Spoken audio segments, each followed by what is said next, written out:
이렇게 중국의 경제 상황이 심상치 않은데 중국 정부가 6년 5개월 만에 한국 단체영의 빗장을 풀었습니다. 관련 업종의 주가가 오르고 내수 활성화를 기대하는 분들도 많죠. 경제 효과가 얼마나 있을지 따져보겠습니다. 자, 홍영 기자, 중국인 관광객이 그동안 많이 줄었죠? 네, 그렇습니다. 2016년 한 해 800만 명이었던 중국인 관광객은 2017년 사드 배치 제재로 이 절반 가까이 줄었는데요.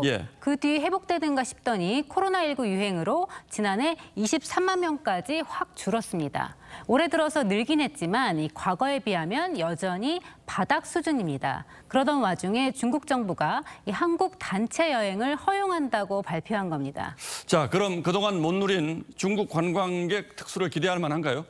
네, 구체적인 수치도 나왔는데요. 이 한국은행은 중국인 관광객이 100만 명 늘어나면 국내 총생산 GDP 성장률이 0.08%포인트 올라간다고 분석했습니다. 이 코로나 직전인 2019년의 절반 정도만 돼도 GDP 성장률이 0.2%포인트 넘게 오를 수 있다는 겁니다.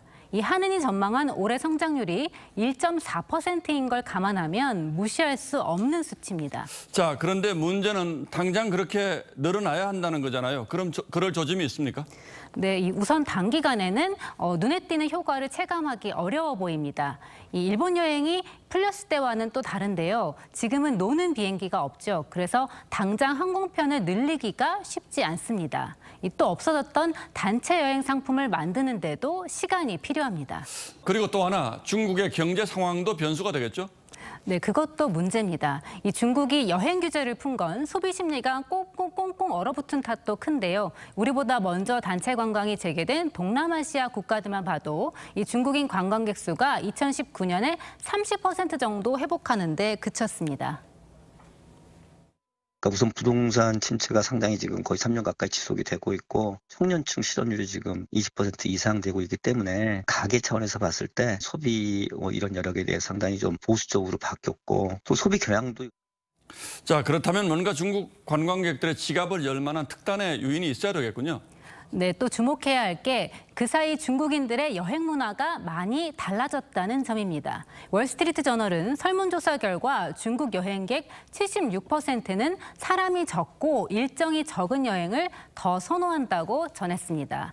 실제로 올해 1분기 중국인 해외 여행객 가운데 단체 관광은 1.6%에 불과했습니다.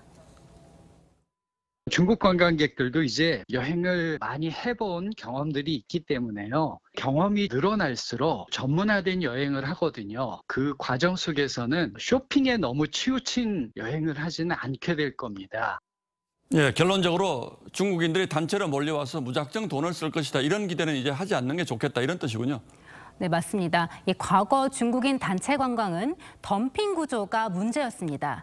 이미 2019년에도 문체부는 중국 단체 관광객에게 무리한 쇼핑 일정을 강요해서 한국 여행 만족도가 낮다면서 쇼핑 말고는 한국을 다시 찾게 할 관광 콘텐츠가 없다고 지적했습니다. 예, 어쨌든 규제가 풀렸으니 다행입니다만 너무 들떠지 말고 차분하게 손님 맞을 준비가 필요하다. 그래야 기대하는 만큼의 경제적 효과도 있을 것이다. 이렇게 봐야겠군요.